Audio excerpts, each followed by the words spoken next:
Court रे हेबो बड़ा कसाकसी ए बाबद रे आईनगत तर्जमा चली खूब शीघ्र राज्य सरकार ए बाबद रे पदक्षेप नेबे बोली समीक्षा करुछन्ती। ए बाबद रे हम आलोचना करबा पई वरिष्ठ सेवायत विनायक दास महापात्र पुरी रु हम सहित उपस्थित रहिलेनी एवं जानकी बड़पंडा स्तंभकार और जगन्नाथ संस्कृति गवेषक आम सहित उपस्थित रोचंती। आम सहित पूर्वचन परिचालना कमिटर सदस्य पद्मश्री श्रीयुक्त सुदर्शन पट्टनायक एवं प्रकाश रथ भारतीय जनता पार्टी नेता और दलर मुखपात्र श्रीयुक्त जानकी बड़पंडा आपन को आलोचना को स्वागत करुच्चे और विनायक दास महापात्र आपन को श्रीयुक्त जानकी बड़पंडा सबुठ बड़ प्रश्न हूँ बर्तमान जे राज्य सरकार लीगल लड़ई लड़ाई आईनगत लड़ई लड़ाई तर्जमा करने आरंभ करिसेंती एवं जो कथा प्रियदर्शन पट्टनायक कहते जे सीधा सड़क श्रीमंदिर प्रशासन ये लड़ई लड़ब और एडवोकेट जनरल जाइकरी लड़ई करेंगे सरकार तो आपन को लगुच जे लड़ई किसी न्यायिक लड़ई आम कि फायदा पाइबा एवं आमर जितापट हम मोर जमा विश्वास ना जे आपणकर विगत सरकार जो थिले बिजु जनता दल सरकार सब बेले गोटे कोर्ट कचेरी कथा कहीकि कथाटा टांगी दौले और विलंबित करुले। वास्तव में यही सरकार भिन्न नुहति बोली मोर मन हुए। आप जानी किसी दिन तले कलिकता हाईकोर्ट रे सेठी भारतीय जनता पार्टी पक्षर गोटे केस दायर कर सरकार गोटे कल्चरल सेंटर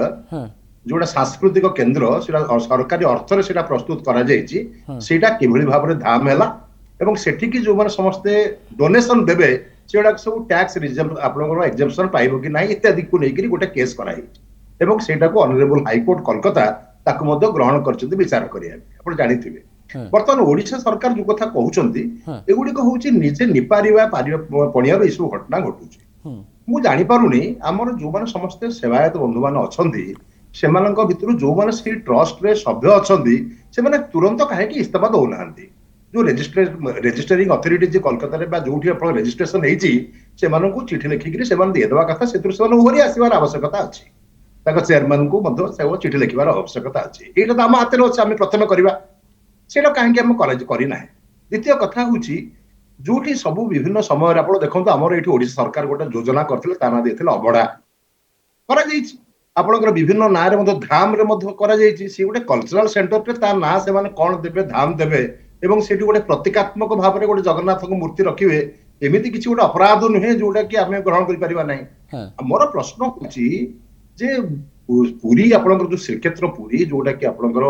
शंख क्षेत्र सेगुड़ी हूँ जगन्नाथ धाम जमी भाव में हिंदू परंपरा अनुसार चारोटी धाम अच्छे ता भर पुरी अन्यत्र हो पार ना